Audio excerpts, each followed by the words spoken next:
आइए सब लोग मिलके गुनगुनाएंगे, अच्छा लगेगा।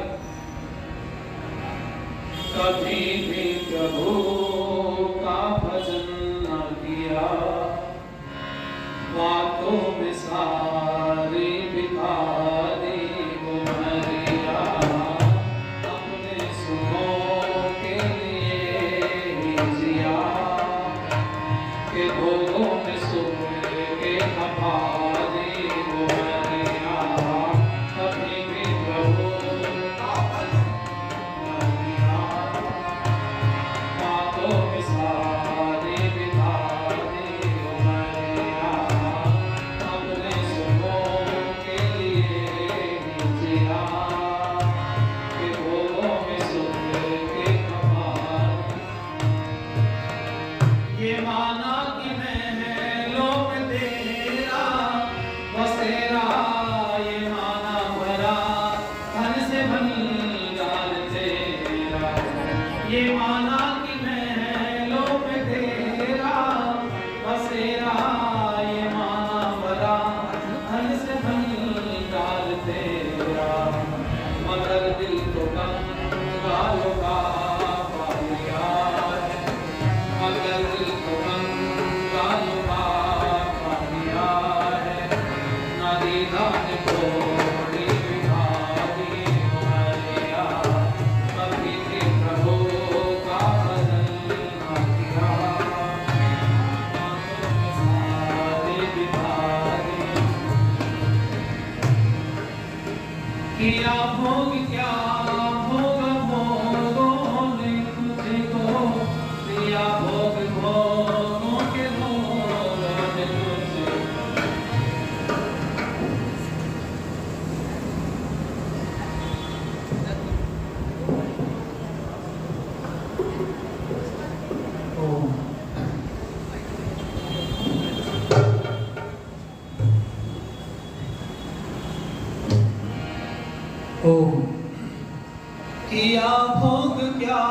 भोग भोगों ने तुझको लिया, भोग भोगों के रोगों ने तुझको।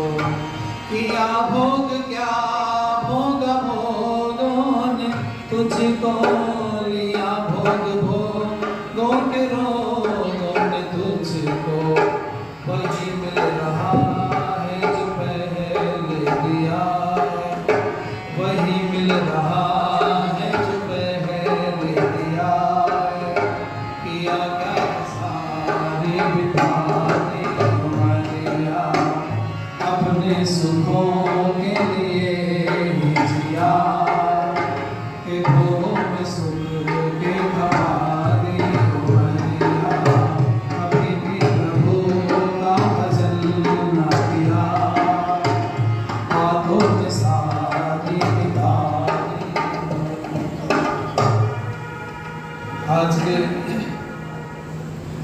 इस पवित्र यज्ञ के ब्रह्मा बहुत ही सरलता विद्वता की प्रतिमूर्ति, जिन्होंने हमारे जैसे असंख्य युवाओं का निर्माण किया, देश धर्म राष्ट्र के लिए समर्पित किया, पूरा जीवन पुरुषार्थ करते व्यतीत कर रहे हैं पूज्य आचार्य प्रमोद युगार्थी जी। और हमारे बीच में ढोलक पर साथ दे रहे हमारे गुरु जी, बहुत ऊंची कोटि के भजनोपदेशक रहे वांसी कल्याण सिंह जी अभी उपस्थित हो रहे हैं। सहारनपुर की पावन भूमि से उपस्थित, जिनके बहुत ही सारगर्भित उपदेश अमृत का लाभ हम लोग 4 दिनों से ले रहे हैं, आदरणीय आचार्य शिव कुमार शास्त्री जी और स्थानीय आर्य समाज के धर्माचार्य, बहुत ही प्रसन्नचित रहने वाले विद्वान साथी आदरणीय विश्वदेव जी, हमारे बीच में अन्य सभी विद्वतगण, गुरुकुल के आचार्यगण, गुरुकुल के ब्रह्मचारी, सभी धर्म प्रेमी सज्जन, इस स्थानीय आर्य समाज के सभी पदाधिकारिणी माताएं और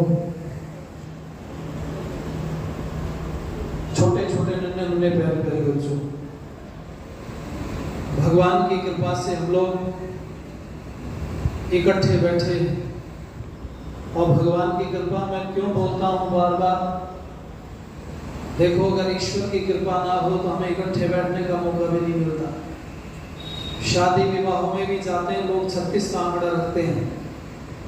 देखा अगर इधर प्लेट कोई ऐसे ने उठा ली जिससे विचार नहीं मिलते तो उस स्टॉल पे नहीं जाता, दूसरी तरफ से हम इकट्ठे बैठ रहे हैं एक विचारधारा का आदान प्रदान करने के लिए। ये संस्कृति, राष्ट्र, देश, धर्म कैसे बचे, इसके लिए हम लोग यत्नशील हैं। और जब यत्न बार बार किया जाता है तो उसी को प्रयत्न बोलते हैं। और वो प्रयत्न सार्थक होगा निश्चित रूप से, इसी आशा और विश्वास के साथ में हम सब लोग एकत्रित होते हैं और विद्वान अपने अपने स्तर से चर्चा करके आपको समझाने का प्रयास करते हैं। ये हमारे भाई अनुराग जी हैं, वैदिक दर्पण हिसाब चैनल चलाते हैं। एक स्टैंड ले लो भैया, आप हाथ थक जाएंगे, आप बहुत मेहनत करते हैं। हम लोगों ने अग्निहोत्र किया। एक बात आप सुनते चले आ रहे हैं कि ये संसार का सर्वश्रेष्ठ कर्म है, आप सबने सुना। मैं 2 उदाहरण दूंगा और संभवतः आपकी समझ में बात आएगी। सुनी सुनाई बातें मेरी कम होती हैं, प्रयास ये रहता है कुछ जमीनी स्तर पर जो अनुभव है उनको लोगों के बीच में प्रस्तुत किया जाए। मैं आपसे एक बात पूछूं कि पानी ज्यादा महत्वपूर्ण है या भोजन ज्यादा महत्वपूर्ण है, तो दोनों में से आप क्या उत्तर देंगे? पानी। अब अगला प्रश्न का उत्तर देना, पानी ज्यादा महत्वपूर्ण है या हवा ज्यादा महत्वपूर्ण है? पता चला बिना भोजन के आप कई दिन जीवित रह सकते हैं, लेकिन बिना पानी के कई दिन जीवित रहना संभव नहीं। हाँ, सर्दी का समय होगा तो आपको प्यास कम लगती है, कई बार 1 गिलास पानी भी एक्स्ट्रा व्यक्ति भोजन के अलावा नहीं पीता सर्दी में, लेकिन गर्मी में तो बहुत पानी की आवश्यकता होती शरीर को। तो बिना पानी के 1 दिन भी नहीं रहा जा सकता। बिना हवा के 1 सेकंड के लिए अगर आपकी श्वसन क्रिया बंद होती है तो आप बेहोश हो जाते हैं। आपको पता है बेहोश होने की प्रक्रिया क्या होती है शरीर में? जब असहनीय दर्द हो जाता है या ऐसी परिस्थिति सामने आ जाए जिसको देख करके आदमी को लगे अब क्या होगा, तो श्वास प्रश्वास जो है उसका जब झटका लगता है 1 सेकंड के लिए श्वसन बंद होकर हम बेहोश हो जाते हैं। मस्तिष्क में जो श्वास निरंतर जा रही थी वो झटका लगते ही व्यक्ति बेहोश हो जाता है। 2 सेकंड के लिए श्वास बंद हो जाए तो कोमा में चले जाता है, और 3 सेकंड के लिए अगर श्वसन क्रिया बंद हो तो व्यक्ति की मृत्यु हो जाती है। इतना महत्वपूर्ण है श्वास। अब आप समझिएगा जरा, भोजन के बिना कई दिन रह सकते हो, पानी के बिना नहीं रह सकते। हमने भी एक बार निर्जला एकादशी आई आचार्य जी, तो हमें किसी ने बताया बड़ा पुण्य मिलता है निर्जला एकादशी।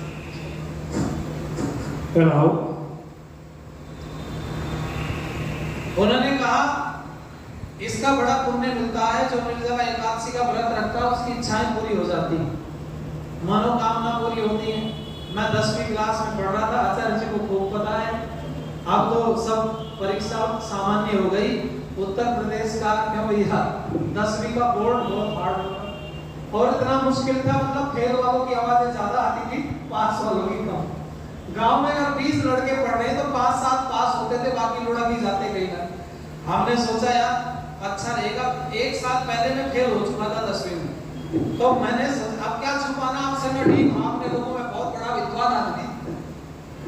अब जब परिस्थिति थी, मैं तो 9th में भी फेल हुआ था एक बार, मैंने सोचा पक्का करके चलते हैं कि क्लास को, क्योंकि मास्टर तो वही बनेगा जिसे सारी चीजों का पता होगा। अब अपने हाथ में तो था नहीं, पढ़ते थे नहीं, फेल हो गए। 9th क्लास में फेल हुए, फिर 10th में फेल हुआ था। मैंने सोचा निर्जला एकादशी का व्रत रखते हैं, कुछ मैं सहारा लगाऊंगा, कुछ व्रत का सहारा लगेगा, मेरी नैया पार हो जाए। अब सुनना बच्चों, तुम्हारे काम आई बात, मेरे जीवन में घटना घट गई। मैंने व्रत रख लिया, और वो व्रत रखने के बाद में दोपहर तक मैंने सबको बताया आज मैं व्रत से हूँ, मैंने निर्जला एकादशी का व्रत रखा है। मेरी माँ ने कहा देखिए कच्चा कमरा है, मिट्टी का लिपा हुआ, इसमें पड़ जा चुपचाप नीचे आराम से, शाम आराम से कट जाएगी, नहीं तो थोड़ी देर में प्यास लगेगी और तेरे पिताजी आए डंडा लेके थोड़ी देर में, अगर तूने पानी मांगा तो पिटाई बहुत होगी। अब हम कहाँ सुनने वाले थे, जो अल्हड़पन होता है ना, वो किसी के दिमाग में बात नहीं आती। तो घूमता ना 1 बजते ही बस प्यास लगनी शुरू। मैंने कहा माँ तो समझ गई, इतना बोलते ही, क्योंकि तुम अपने आप को जितना जानते हो ना, तुम्हारी माँ तुमसे 9 महीने ज्यादा तुम्हें जानती, उसने तुम्हें गर्भ में रखा है। बिना बोले अच्छा प्यास लग रही, मैंने कहा कह लगी कोई इलाज नहीं तेरा, अब मैं बोलूंगी तो तेरे पिताजी गड्ढा और बजाएंगे, पानी वानी नहीं मिलेगा। 1 घंटा मैंने जैसे तैसे खींच लिया उनके मना करने के बाद, क्योंकि तब घर में टोटी लगी हुई नहीं थी ऐसे टंकी, कहीं भी कहीं धसे आदमी बाथरूम में पी ले चुपचाप जा करके, लेकिन कहीं था ही नहीं, नल लगा हुआ था आंगन में, और उस पे जाओ तो सबको दिखेगा। कमाल हो गया भाई। 2 बजे बिजली आई, सब लोग दौड़े ट्यूबवेल की तरफ, हम भी पिताजी के साथ चले गए। हमने कहा नहाने को मिलेगा ट्यूबवेल पर तो ताल लग जाएगा। जब बाहर पानी देखा, अंदर प्यास, मैंने हमारे पिताजी से कहा डरते डरते, मैंने कहा जी कुछ हो सकता है क्या? उन्होंने कहा बस कुल्ला कर सकते हो, निर्जला एकादशी का नियम ये है, कुल्ला कर सकते हो, कुल्ला कर लोगे ठीक है, और पानी पियोगे तो टूट जाएगा व्रत। मैंने कहा ठीक है। मैंने इतना सारा पानी लिया सर जी, आधा तो साथ पी लिया, और आधे का देर तक कुल्ला किया। उन्होंने कहा निकाल पूरा पानी मैंने देर तक धार बांध के निकाल दिया, और मैंने कहा जी एक बार कुल्ला और करने दो बस। अब इसका किसी को पता थोड़ी था, मैंने तोड़ा व्रत के जोड़ा, पर मैंने तो शरीर को बचाया। मैंने एक बार और पानी पी लिया। अब मेरे को सबने कहा तेरा व्रत टूट गया, तू फेल हो जाएगा। मैंने और मेहनत की, भगवान की कृपा से व्रत तो टूटा पर मैं पास हो गया। मेरे को लगा बिना मतलब की बकवास करते लोग, अगर पाप लगता तो मैं काहे को पास होता, फेल हो जाना चाहिए। बस दिमाग में तब से बातें आई बच्चों, और मैंने फिर सब चीजों की खोज शुरू की। मैं कोई परंपरा से नहीं हूँ आर्य समाजी, ना मेरे पिताजी आर्य समाजी, ना कोई दादा पढ़ा। हम लोग तो स्वामी धन सरस्वती का जीवन चरित्र पढ़ा, पागल हो गए इसके पीछे। आप लोग बैठे भी, कुछ बच्चे मेरे से मिल रहे थे, मैं क्या उद्देश्य है, कह रहे थे जो आपका उद्देश्य वही हमारा है। मैंने कहा बहुत धन्यवाद के पात्र हो, अगर ऐसे शब्द आपके मुंह से मिल रहे हैं तो बहुत धन्यवाद के पात्र हो। मैं कई विद्यार्थियों से मिलता हूँ तो पता है क्या कहते हैं, अरे बस नौकरी लग जाए कहीं टीचर बन जाए, कोई बीएड करे, कोई डॉक्टरी करे, ठीक है, लेकिन इस राष्ट्र के बचाने के लिए भी कोई आगे आए। आओ सब जने मिलकर के मेरे साथ गीत की लाइनें गुनगुनाओ, अच्छा लगेगा बच्चों। ये उम्र किसी का इंतजार नहीं करती, ये निरंतर चलती चली जाती है। जब भी कहते ना, जब आंख खुली तभी सवेरा, जब पता चले कि जीवन का उद्देश्य कहाँ क्या कैसे करना है, समझ लो जीवन वहीं से प्रारंभ है। आओ मेरे साथ गुनगुनाओ, अच्छा लगेगा। जीवन जल की भरी गगरिया,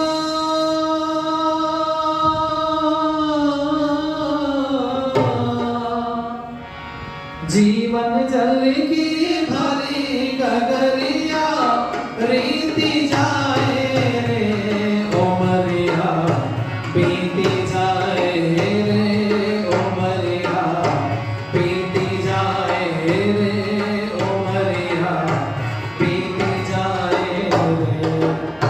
जीवन जल की भरी गगरिया, रीति जाए रे उमरिया, बीती जाए रे उमरिया, बीती जाए रे उमरिया, बीती जाए रे। जीवन का जो सुखद सवेरा, बीत गया वो बचपन तेरा, जीवन का जो सुखद सवेरा, बीत गया वो बचपन तेरा, इस सुंदर सपने की फिर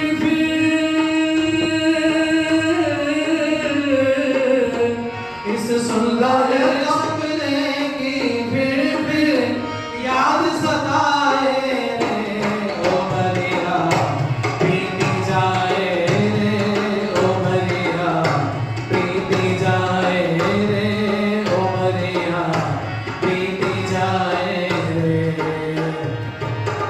जीवन का दोपहर जवानी, तेरी मस्ती भरी कहानी, जीवन का दोपहर जवानी, तेरी मस्ती भरी कहानी, ढलते ये मदमस्त जवानी, तेरी होगी खत्म कहानी, ढलते ये मदमस्त जवानी, तेरी होगी खत्म कहानी, ढलते सांझ बुढ़ापा छाए, ना कुछ सूझे ना कुछ भाए, ढलते सांझ बुढ़ापा छाए, ना कुछ सूझे ना कुछ भाए, ऋषियों का संदेश यही है,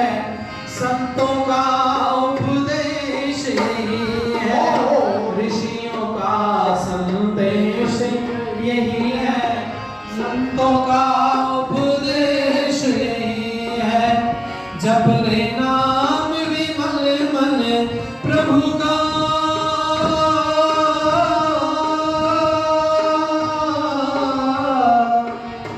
जप ले नाम विमल मन प्रभु का, जो सुख चाहे रे, ओ मरिया बीती जाए रे, ओ मरिया बीती जाए रे। जीवन जल की भरी गगरिया,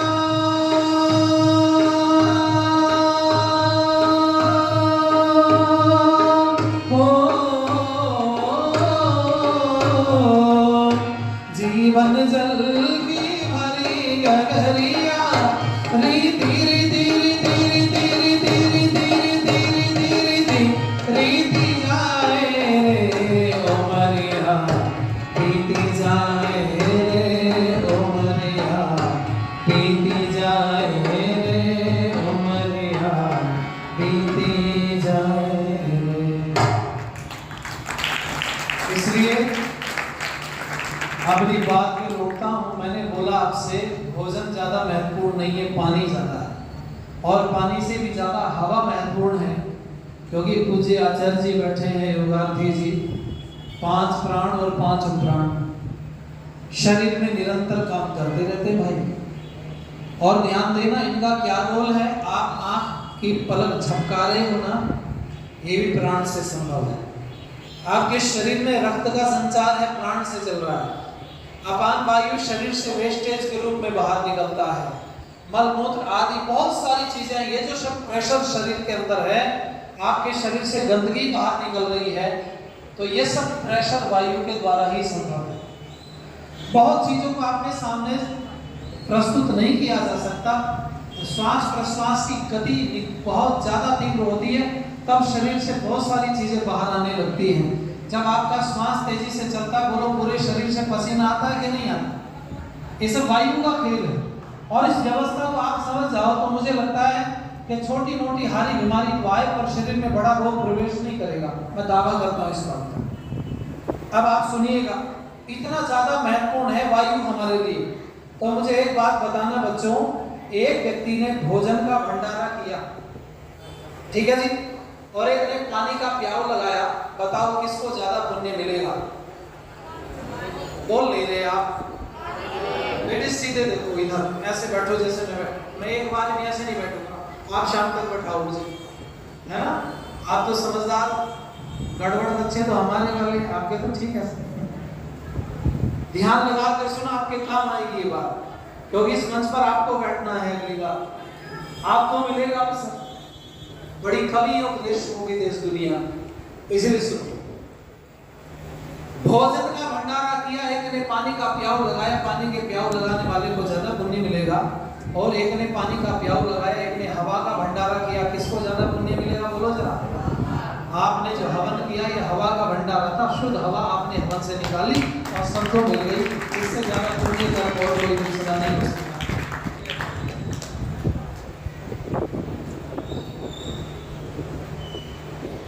हमारे आज के मुख्य अतिथि आदरणीय डॉक्टर कंवर गुप्ता जी, स्वास्थ्य एवं उद्योग मंत्री हरियाणा सरकार, हमारे बीच में यहाँ उपस्थित हो रहे हैं। उनका स्त्री बहन माताओं की ओर से, आर्यजनों की ओर से बहुत हार्दिक अभिनंदन करते हैं कि जिन्होंने अपना बहुमूल्य समय निकाल करके जो यहाँ पधारे हैं, उनका स्वागत है, सम्मान है। और साथ में श्री रामचंद्र गुप्ता जी का भी हम आदरमान सम्मान करते हैं।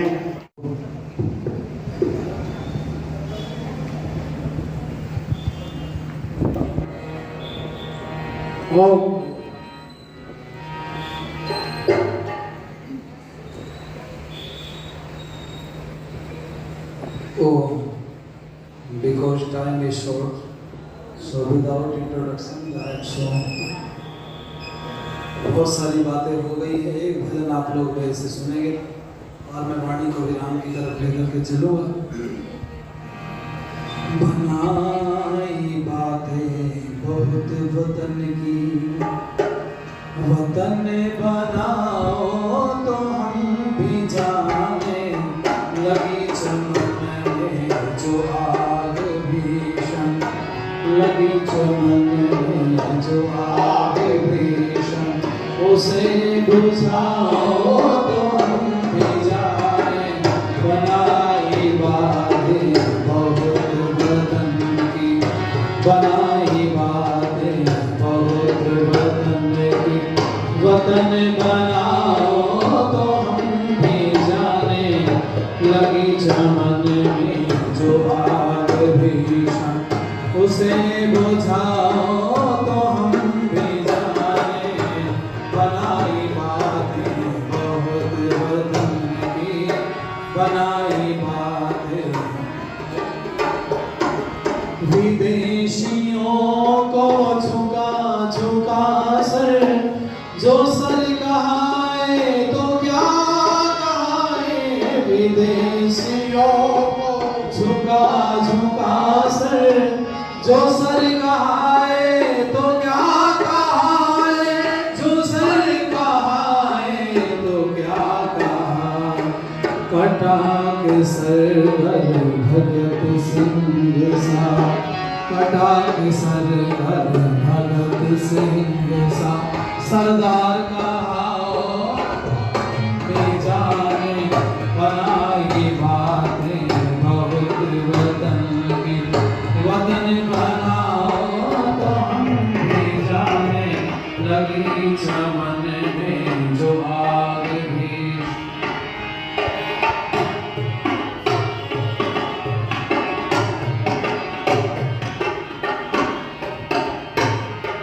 विवाह उत्सव में नाच रंग में, जो धन लुटाया तो क्या लुटाया। विवाह उत्सव में नाच रंग में, जो धन लुटाया तो क्या लुटाया। जो धन लुटाया तो क्या लुटाया। स्वदेश हित भामाशाह जैसे, स्वदेश हित भामाशाह जैसे, जो धन लुटाओ तो हम भी जाने। बनाई बातें बहुत वतन की, वतन बनाओ तो हम भी जाने, लगी चमन में जो आग भीषण, उसे बुझाओ तो हम भी जाने। बनाई बातें बहुत, किसी की करके खुशामद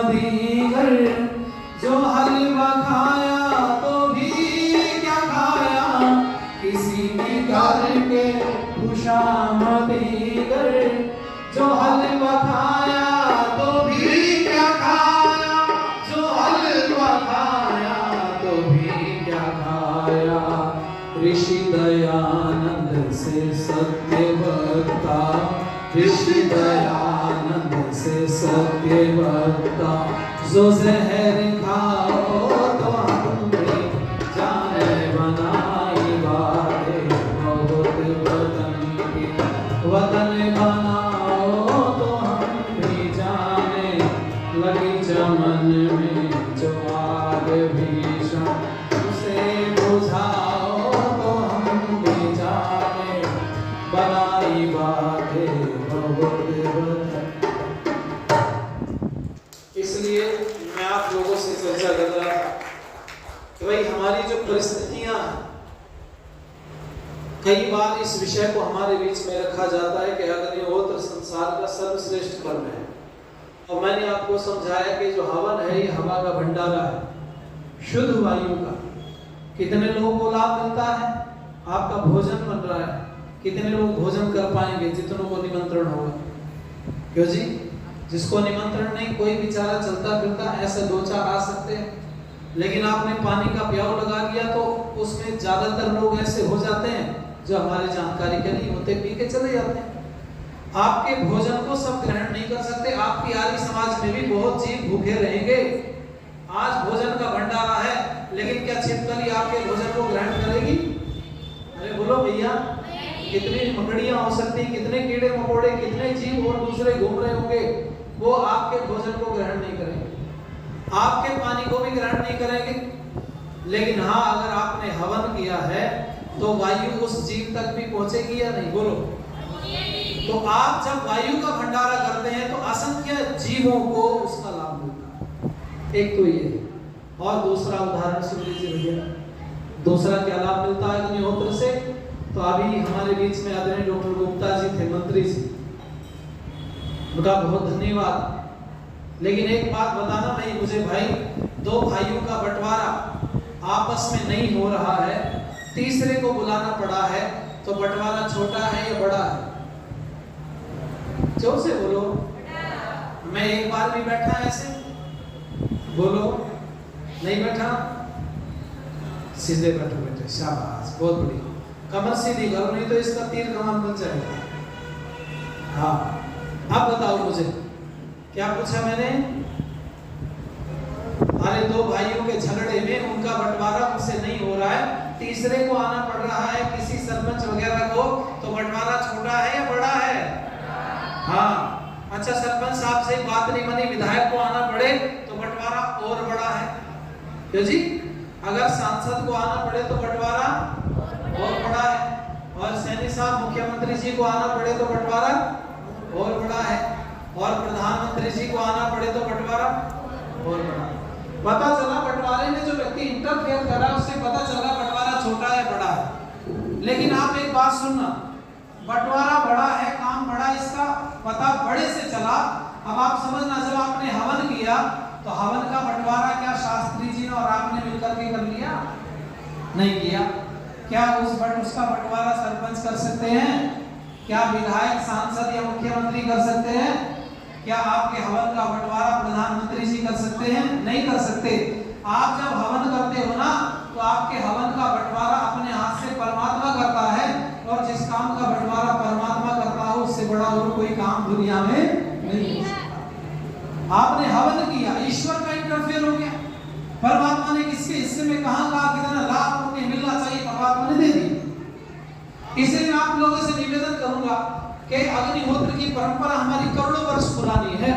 देखो महाराज दशरथ के पास जब रामचंद्र जी को लेने गए ना विश्वामित्र ऋषि, तो उन्होंने राक्षसों से लड़ने की बात नहीं कही। अगर आप वो पहला वाक्य पढ़ोगे तो आपको पता चलेगा, मेरे पास लगभग 35 पुस्तकें हैं रामचंद्र जी के ऊपर लिखी, अनेकों लोगों ने, अनेकों लोगों ने। जब पढ़ते हैं तो पहला शब्द, पहला सेंटेंस, वाक्य यही था, विश्वामित्र ऋषि ने ये कहा कि मैं यज्ञ की रक्षा के लिए रामचंद्र जी को ले जाना चाहता हूँ, क्योंकि राक्षस यज्ञ नहीं करने देते।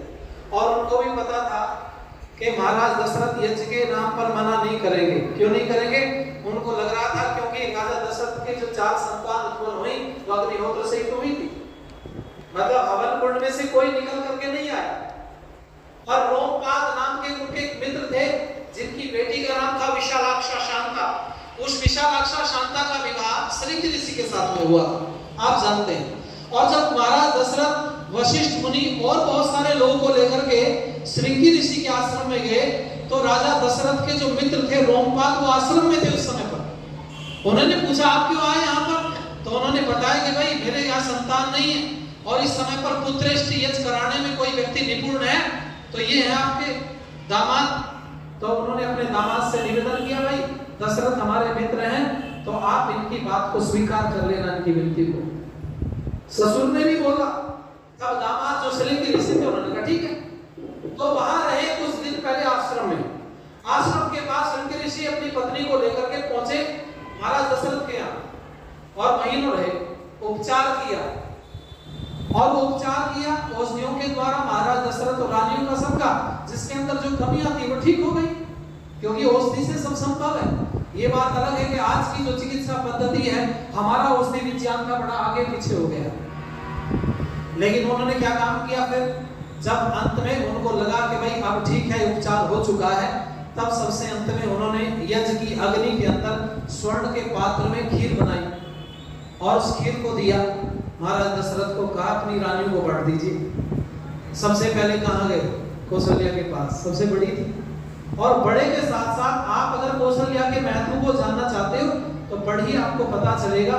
जब कोप भवन में महाराज दशरथ पड़े हुए हैं और कौशल्या की गोद में सर है महाराज दशरथ का, उस समय पर रोते हुए उन्होंने कुछ बातें बोली हैं, उससे आपको पता चलेगा महत्व। वहां कोप भवन में उससे ठीक पहले चर्चा आती है, कैकेयी के साथ जब संवाद किया तो कैकेयी को यह कहा, कुल कलंकिनी तेरी वजह से 6 गुण वाली स्त्री अर्थात कौशल्या का भी मैं सम्मान न कर पाया, तेरी वजह से। ये शब्द बोले, और वो 6 गुण वाली स्त्री संसार में होना संभव नहीं, वो चर्चा का विषय नहीं। कभी फिर आएंगे तो कुछ चीजें अधूरी रहनी चाहिए, मौका मिले फिर कभी चर्चा करेंगे वो 6 गुण कौन से होते स्त्री के अंदर, जिससे वो सर्वश्रेष्ठ संसार में कहलाई जा सकती है।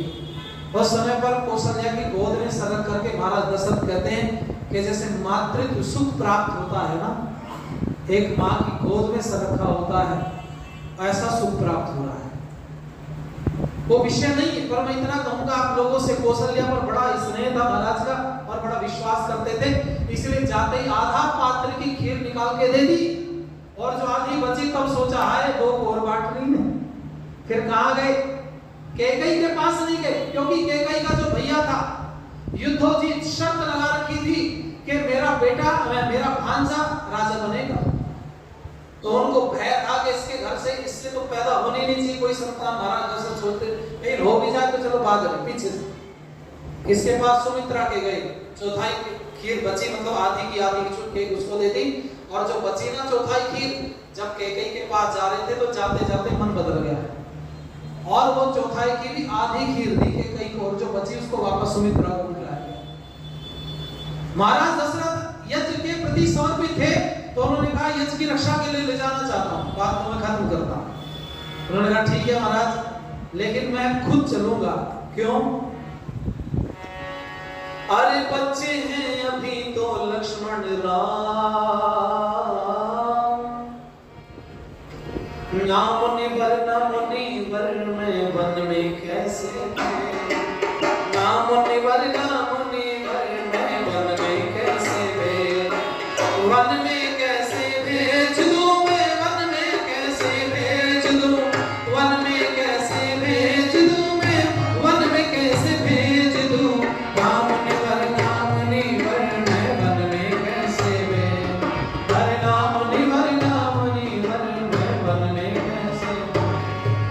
गज दल रथ दल पैदल सेना लेकर चलूं साथ में, गज दल रथ दल पैदल सेना लेकर चलूं साथ में, राक्षसों के संग युद्ध में दिखलाऊं 2 हाथ में, राम का बहाना 2 ही काम,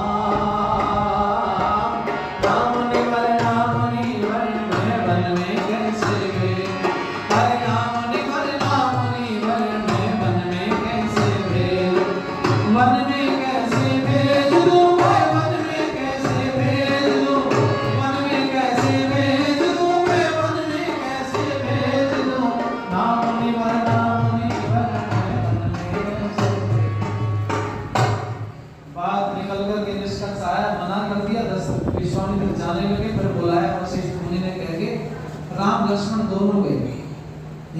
करने लगे, विश्वामित्र ने कहा देखो किसी से आज्ञा लेने की जरूरत नहीं है, ये हड्डियां डाल देते हैं, मांस डाल देते हैं, हवन को विध्वंस करना चाहते हैं हम का। अच्छा एक बात आपकी समझ में कभी आई क्या? जब सीता जी रावण की कैद में थी तो सुबह 4 बजे वेद मंत्रों की आवाज आती थी और सबके कानों में गूंजती, और वो सवेरे 4 बजे वेद मंत्रों की आवाज आती थी, हवन भी होता था रावण के यहाँ पर। तो एक बात बताओ भाई, जब ये राक्षस भी हवन करते थे, देवता भी करते थे, फिर समस्या क्या थी कि उनको हवन क्यों नहीं करने देते थे? तो जी एक हवन करने वाला दूसरे हवन करने वाले को तो कभी ऐसे करेगा नहीं कि अपना हवन कर ले, दूसरे वाले में मांस हड्डियां डाल दे। जिसके पीछे कुछ कारण रहा, और वो कारण बताने का समय केवल नहीं है मेरे पास, वो समय मुझे निर्धारित किया वो पूरा हो रहा है। बस 2 लाइन उसके बाद वाणी को विराम दूंगा, आप लोग सुनिएगा। चाहते हो घर घर को बचाना, रोज सवेरे शाम संध्या हवन करो। चाहते हो घर घर को बचाना, रोज सवेरे शाम संध्या हवन करो, संध्या हवन करो, संध्या हवन करो। चाहते हो घर घर को बचाना, शाम सवेरे रोज संध्या हवन करो, संध्या हवन करो, संध्या हवन से अच्छी दुनिया भर में और दूसरी चीज नहीं। हवन से अच्छी दुनिया भर में और दूसरी चीज नहीं। हारने वाली बुलदे कंठी गुलबद और ताबीज नहीं। तीज नहीं ना है ये दिवाली, तीज नहीं ना है ये दिवाली, न गो धन भैया को संध्या हवन करो। चाहते हो घर घर को बचाना, शाम सवेरे रोज संध्या हवन करो, संध्या हवन करो, संध्या। मूर्ख जाति आज तक भी जिसको कहती है बलदर, मूर्ख जाति आज तक भी जिसको कहती है बलदर। यज्ञ करके हनुमान जी गए थे लंका के अंदर, यज्ञ करके हनुमान जी गए थे लंका के अंदर। रामचंद्र ने मिटा दिया था, रामचंद्र ने मिटा दिया था दुष्ट रावण का घोर। संध्या हवन करो। चाहते हो घर घर को बचाना, शाम सवेरे रोज संध्या हवन करो, संध्या हवन करो, संध्या हवन करो। आप सबका बड़ा धन्यवाद। 5 दिनों तक रहे आपके बीच में, आपने बड़ा प्यार दुलार सम्मान दिया, इसके लिए हम आपके आभारी हैं। और दोबारा आने का वादा करते नहीं, भाग बड़ी लगी होती है। इस बार भी 9 वर्ष बाद में मौका मिला इस साल में आने का। बीच में कई बार कई जगहों से सूचना मिली, लेकिन ये कई बार व्यस्तता के चलते आना होता है।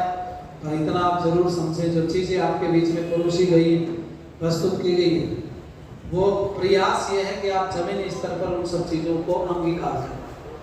हम हमारी जिम्मेवारियों का निर्वहन करें, क्योंकि हमें ऐसा लग रहा है कि हम एकांकी होते जा रहे हैं और उस एकांकी की वजह से लोग हमसे दूर हैं। आज भारत एक बहुत बड़े खतरे को देख रहा है, जो धर्मांतरण है। जो बहुसंख्यक वर्ग है वो हाथ पर हाथ रख के बैठा है, वो पैसा इकट्ठा करने पर लगा है। आपकी जानकारी के लिए बताऊं, यहाँ बहुत सारे लोग बैठे जो माइग्रेट होकर के आए हैं पाकिस्तान की तरफ से, जिनके परिवार आए हुए। मैं बड़े लोगों को जानता हूँ, क्योंकि भाषा से पकड़ आती, जरा से शब्दों से मैं पकड़ लेता हूँ। मेरा परिवार भी इधर पंजाब का ही गया बहुत पहले। और आपकी जानकारी के लिए मैं बताना चाहूंगा, इन लोगों के पास में वहां अथाह संपत्ति थी, आकूत। कितनी संपत्तियां होती थी, इनसे कोई बैठ के आप चर्चा करो। कपूर खानदान का 250 साल पुराना मकान बना खड़ा है पाकिस्तान में, आज भी है। तो कमजोर तो नहीं थे, धन तो बहुत था, लेकिन समस्या ये रही, कहीं ना कहीं सिमटते चले गए, सिकुड़ते चले गए, ऊंच नीच भेदभाव ज्यादा हो गया, जिसकी वजह से समस्या पैदा हो। इसलिए मैं आप लोगों से निवेदन करूंगा, अगर आप ये चाहते कि व्यवस्था ना बिगड़े, तो आप लोगों को भाई काम तो करना पड़ेगा, हरकत में आना पड़ेगा। और वो क्या काम कर सकते हो आप? तो एक संकल्प आप मेरे साथ हाथ ले लो, जब भी आप त्योहार मनाएं अपना अकेले नहीं मनाना। घर के बाहर निकलो, आप कुछ नहीं कर सकते, 100 रुपए खर्च कर सकते हैं ना, तो टॉफी ले लीजिए, 100 रुपए के बिस्किट ले लो और उसको लेकर के आप किसी भी चौराहे पे गली मोहल्ले में पहुंचो। हाँ, अपने से धनवान लोगों के पास जाने की गलती मत करना, समझ गए आप? क्योंकि तुम्हारी हिम्मत टूट जाएगी पहली बार में। कहीं तो दरवाजा ही नहीं खोलेंगे आप, होली को दरवाजे पे खड़े, नहीं यहाँ नहीं कोई भी चलेंगे, डरते हैं। ये हिंदू की समस्या है। समस्या होगी तो चौराहे पे खड़े होकर शोर मचाएगा, हाय मरा हाय मरा, और लड्डू बेड़े आगे तो घर में धस के खाएगा चुप चुप, किसी को पता ना चले। इसलिए घर के बाहर निकलो और कहां जाओ, जो मलिन बस्तियां हैं, गरीब लोग हैं, आपके ही धर्म के लोग हैं, उनके बीच में जाओ और वहां टॉफी बांटो, बिस्किट बांटो, मिठाई बांटो और बांट करके सोशल मीडिया पर लाइव जाओ। या स्त्री हरि समाज का एक आपका चैनल बना हुआ है, लाइव करते हैं प्रतिदिन कार्यक्रम, रात को मैंने देखा, बहुत बढ़िया, आपको धन्यवाद। कुछ चीजें इतिहास में रखी जाती हैं और इसको आप उठा करके यहाँ से कहीं और भी डालो, दूसरी जगह परमानेंट डली रहेगी। तो जब भी ये सब नाम आएगा तो चीजें निकल करके आएंगी, सैकड़ों साल बाद में डेटा इकट्ठा रहता है। तो हमने क्या काम किया हुआ है, हमने 8 सालों से अपने परिवार को बढ़ा लिया है। मेरा परिवार 2, 4, 5, 10, 20 लोगों का नहीं है। इस बार जो दिवाली निकली थी ना, वो 8 गांव के साथ मिलकर मनाई हमने। आप सोच सकते हो, गाड़ी में मिठाई भर ली और हमने फोन कर दिया जहाँ गांव में हमारे लड़के थे, मैंने कहा भैया आ रहे हैं थोड़ी देर में, सब तैयार खड़े थे चौराहों पर, हम निकले, हमने मिठाई बांटी, पूरा कार्यक्रम लाइव किया। और हमने नहीं कहा एक बार भी हम गरीबों के साथ त्योहार मना रहे, नहीं, मैंने गर्व से कहा मैं मेरे धर्म के लोगों के साथ त्योहार मना रहा हूँ, तो मेरे धर्म के लोग। और उसका रिजल्ट इतना बढ़िया निकल करके आया। मेरी एक लंबी टीम है, मेरे साथ जो जुड़े हैं, मुझे नहीं लगता हजारों से ज्यादा लोग हैं। मेरे खुद के स्टूडेंट जितने विद्यार्थी हैं वो हजारों की संख्या में, जिनको हम लोग पढ़ाते रहते हैं, सिखाते रहते हैं। हमने एक नया काम शुरू किया है, जो आपकी जानकारी के लिए बताऊं। पौराणिक मंदिरों में जो भी बेचारे रहते थे, जिनको पूजा पाठ नहीं आता था कुछ भी, हमने ऐसे बहुत मंदिरों में उस नौजवानों को पूरे कर्मकांड सिखा दिए हैं, वो हवन करने लगे आजकल। कई मंदिर ऐसे बता दूंगा जिनमें 6-6 महीने हो गए, प्रतिदिन हवन होता है, प्रतिदिन वो हवन करते हैं, बाल्टियां भरी रखी हैं घी की। तो मेरा निवेदन है, बड़े लोग इन सब चीजों को ले रहे हैं, स्वीकार कर रहे हैं, आप भी एक मुहिम का हिस्सा बनिएगा। मेरा नाम लेने की जरूरत नहीं, ना मेरे से इंस्पायर होने की आवश्यकता है, बस केवल इतना समझ लीजिए ये आपकी जिम्मेवारी है। डालो जरूर, गरीब शब्द का प्रयोग मत करना, फोटो खींचो, वीडियो बनाओ, लाइव जाओ और सबको बोलो हमने हमारे धर्म के लोगों के साथ मिलकर के त्योहार मनाया, आप भी मनाइए, वीडियो डालिए। और जब आप एक बार कारवा लेकर के चलो, मैं गारंटी लेता हूं, अगर घर के बाहर निकल करके आपने अपने गरीब लोगों के साथ त्योहार मनाना शुरू कर दिया, तो एक भी व्यक्ति भारत में धर्मांतरित नहीं होगा, बल्कि दूसरे गए हुए भी वापस आएंगे आपके धर्म में, क्योंकि मिलकर के जुड़ करके। इसलिए 5 दिन आपने बड़ी सेवा शुश्रूषा की, माताओं ने बहुत इतना खिलाया, हर समय फोन आता रहता है माता जी का, कुछ क्या भेजे, मैं कुछ मत भेजो, क्या खाओ, कुछ नहीं खाना है। सुबह से शाम तक निरंतर आप लोगों ने सेवा की, उसके लिए हम आपके आभारी हैं। कोई त्रुटि हुई होगी तो क्षमा मांगते नहीं, ठीक है ना, हमारे यहाँ व्यवस्था नहीं, आप हमें बताना कोई त्रुटि होगी तो सुधार करेंगे जरूर भविष्य में, ठीक है। आप लोगों का बहुत बहुत धन्यवाद। अब मैं आगामी कार्यक्रम